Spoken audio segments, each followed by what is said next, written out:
Another useful logic function is what's called a multiplexer, or a MUX for short. What a MUX does is it has several inputs, and it connects one of those inputs to the output. So we have several inputs but one output, and only one of those is connected to the output at one time. Here's a general diagram of an n-to-1 MUX.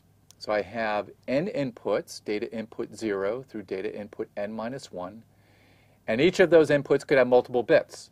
So I've just shown this generally as having b bits for each one of those inputs. And only one of those inputs is connected to my data output, which also has b bits. Now, which one gets connected to the output? Well, that depends on another set of inputs called the select inputs.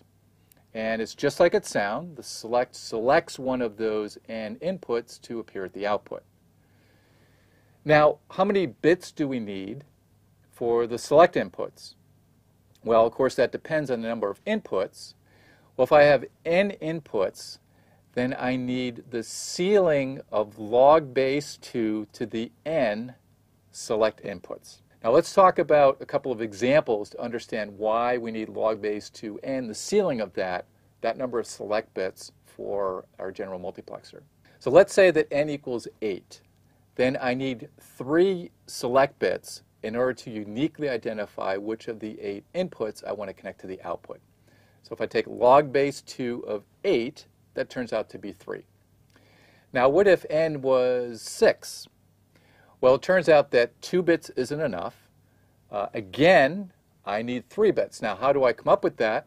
Well, I take the ceiling of log base 2 of 6. Now, the ceiling, if you remember, rounds up to the nearest integer. So my value actually will become between either 2 or 3. It would be higher than 2 and less than 3. Take the ceiling of that. Again, I need 3 select bits. Now, how is this organized? How is a b-bit MUX organized? Well, it turns out it's a bunch of single-bit circuits. So I create actually b n-to-1 MUX circuits. So I take each individual bit, I pass it through an individual 1-bit circuit, and I just duplicate this b times. So when I have, say, b equals 4, then I will have 4 n-to-1 MUX circuits. Here's an example of a 2-to-1 MUX.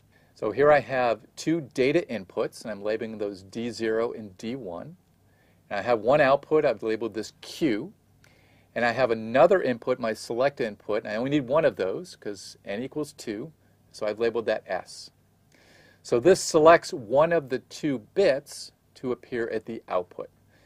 Now, the way I've labeled the data inputs, so when S equals 0, then D0 gets connected to the output Q. And when S equals 1, then D1 gets connected to the output Q. So it's useful to label our data inputs in a way that clearly identifies what select input makes that connection from that data input to the output Q. Now, here's a couple of examples where I have just some values. I just have some inputs, I should say. Just arbitrarily named V and W. And what happens when I have my select input of 0? Well, then my input W gets connected to my output. So W passes through my multiplexer and appears at the output. And then when I have my select input of 1, then V makes the connection. The connection is made for V to the output. So V passes through the circuit and appears at the output. Now, if I had, say, 4 bits that I wanted to create multiplexer circuits for, then I would have 4 of these. So in general, I use B of these for B bits. And I connect the same select input to all of them. So I have one select input for B bits, and it connects to the, in this case, the S input of all of my 2-to-1 multiplexers.